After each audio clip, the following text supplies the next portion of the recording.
जो कल हमने पढ़ा था इलेक्ट्रोड पोटेंशियल, आज इसका एक हल्का सा आपको रिवाइज कराते हैं। ठीक है, हमने 3 कंटेनर लिया था। ठीक, अब इस कंटेनर के अंदर 1 मोलर कॉपर सल्फेट लिया था तीनों कंटेनर में। ठीक है, और तीनों कंटेनर के अंदर कॉपर का इलेक्ट्रोड लिया था। तो जब हम ऐसा करेंगे तो 3 कंडीशन हो सकती है। पहली कंडीशन क्या है कि जो कॉपर के आयन है इस इलेक्ट्रोड को हिट करेंगे और क्या करेंगे, फिर बाउंस बैक हो जाएंगे। तो इसमें कोई चेंज नहीं आएगा। मतलब क्या है, ना ही इसका वेट बढ़ेगा ना ही इसका वेट घटेगा। ठीक है, और ना ही कॉपर सल्फेट का कलर चेंज होगा। ठीक, कॉपर सल्फेट का कलर भी चेंज नहीं होगा। दूसरे कंडीशन में क्या है कि जो कॉपर है Cu2 पॉजिटिव आयन जो इसमें से निकलेगा इस इलेक्ट्रोड पे डिपॉजिट हो जाएगा इसके इलेक्ट्रॉन को गेन करके। ठीक, जब ऐसा करेगा तो इस इलेक्ट्रोड का वेट क्या होगा, बढ़ेगा।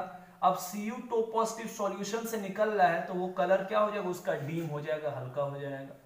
तीसरा कंडीशन क्या है कि Cu2 पॉजिटिव सॉल्यूशन में आने लगेगा। तो जब Cu2 पॉजिटिव सॉल्यूशन में आने लगेगा तो इस कॉपर का वेट घटेगा ना। अब जब वेट घटेगा और Cu2 पॉजिटिव इसमें आने लगेगा तो ये क्या हो जाएगा, डार्क हो जाएगा, इंटेंसिफाई हो जाएगा।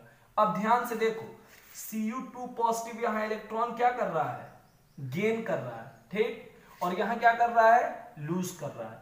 अब जब यहां पे कॉपर और इस सॉल्यूशन मतलब इलेक्ट्रोड और सॉल्यूशन के बीच चार्ज का सेपरेशन हो जाएगा तो पोटेंशियल डेवलप होगा। यहां पे भी देखो, इलेक्ट्रोड और सॉल्यूशन के बीच चार्ज का सेपरेशन हो जाएगा तो पोटेंशियल डेवलप होगा। अब ध्यान क्या देना है, यहां पे Cu2 पॉजिटिव इलेक्ट्रॉन गेन कर रहा है तो गेन किस में होता है, रिडक्शन में। तो इसके पोटेंशियल को कहेंगे रिडक्शन पोटेंशियल।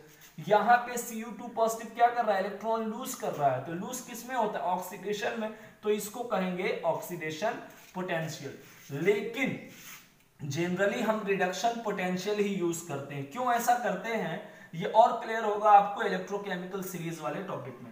अब देखो, इलेक्ट्रोड पोटेंशियल जो है वो किन किन बातों पर निर्भर करता है। पहला है टेम्परेचर, तो टेम्परेचर बदलने पर जो होता है इलेक्ट्रोड पोटेंशियल की वैल्यू क्या होती है, चेंज होती है। दूसरा क्या है, कॉन्सेंट्रेशन।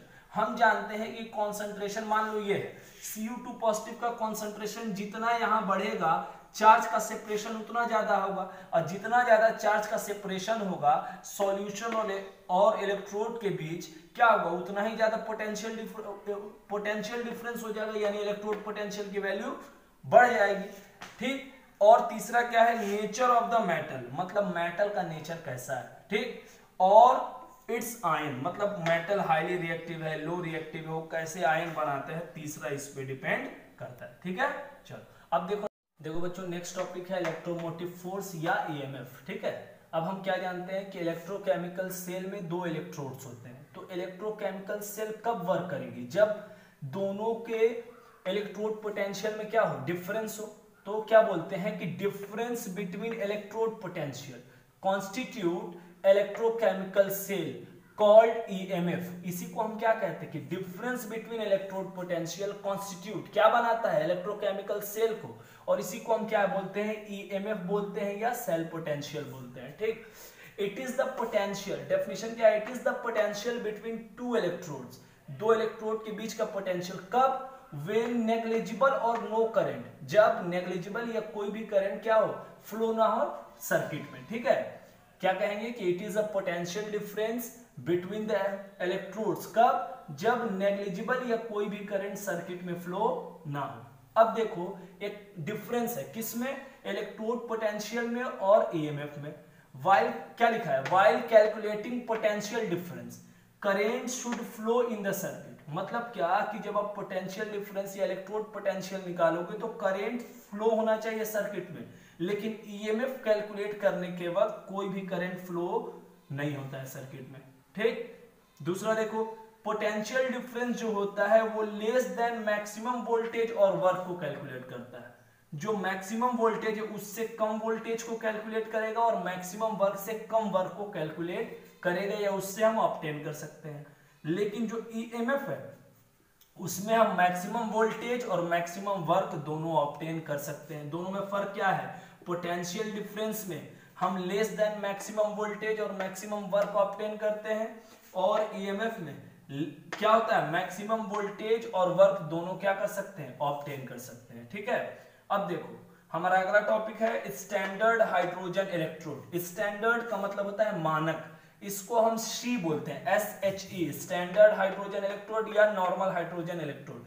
अब ये क्यों बनाया गया, ये एक रेफरेंस इलेक्ट्रोड है, इसको मानक माना गया। अब इसी के अकॉर्डिंग्स हम क्या करते हैं, दूसरे इलेक्ट्रोड का इलेक्ट्रोड पोटेंशियल निकालते हैं। ठीक, क्या लिखा है कि when we calculate E not value for various metal, जब हम ई नॉट वैल्यू निकालते हैं अलग अलग मेटल का and their electrolytes, this we need see, और उस टाइम हमको किसकी जरूरत है, स्टैंडर्ड हाइड्रोजन इलेक्ट्रोड की। बिकॉज क्यों, क्योंकि उसके लिए ई नॉट की वैल्यू क्या है, 0 है। तो इसी के आधार पर हम क्या करते हैं, बाकी के लिए ई नॉट की वैल्यू निकालते हैं, और इसको हम क्या कहते हैं, स्टैंडर्ड हाइड्रोजन इलेक्ट्रोड। बात समझ में आई, चलो जो नेक्स्ट है हम क्या देख रहे हैं, SHE यानी स्टैंडर्ड हाइड्रोजन इलेक्ट्रोड के स्ट्रक्चर के बारे में। सबसे पहले आप देखो कि इसमें एक सील ट्यूब होती है, ठीक, सील ट्यूब होती है जिसमें एक प्लेटिनम का वायर सस्पेंडेड होता है। इस प्लेटिनम के वायर से एक प्लेटिनम फॉयल लगा होता है जहां पे रिएक्शन होती है, साइट ऑफ द रिएक्शन है वो।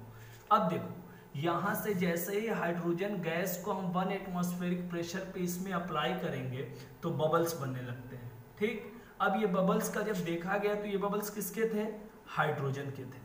तो क्या निकाला गया, इसका निष्कर्ष क्या, कंक्लूजन क्या है कि हमने देखा कि after some time we can see few bubbles, जो आप बबल्स यहां देख रहे हो, and that was of hydrogen. जब देखा गया ये बबल्स किसके हैं, तो किसके थे, हाइड्रोजन के।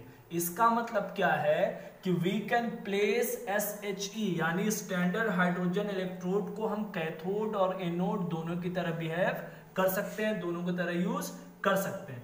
इसका मतलब क्या है कि जो हाइड्रोजन स्टैंडर्ड हाइड्रोजन इलेक्ट्रोड है वो कैथोड और एनोड दोनों की तरह बिहेव करता है। अब देखो कैथोड पे क्या होता है, रिडक्शन होता है, तो जो HCl का मोलर सॉल्यूशन है, 1 मोलर सॉल्यूशन, वो क्या होगा, H+ बनाएगा, और जब इलेक्ट्रॉन को ये गेन करेगा तो नेसेंट हाइड्रोजन के फॉर्म में चेंज हो जाएगा। अब ये दोनों हाइड्रोजन के एटम मिलके क्या करेंगे, हाइड्रोजन का मॉलिक्यूल्स बनाएंगे।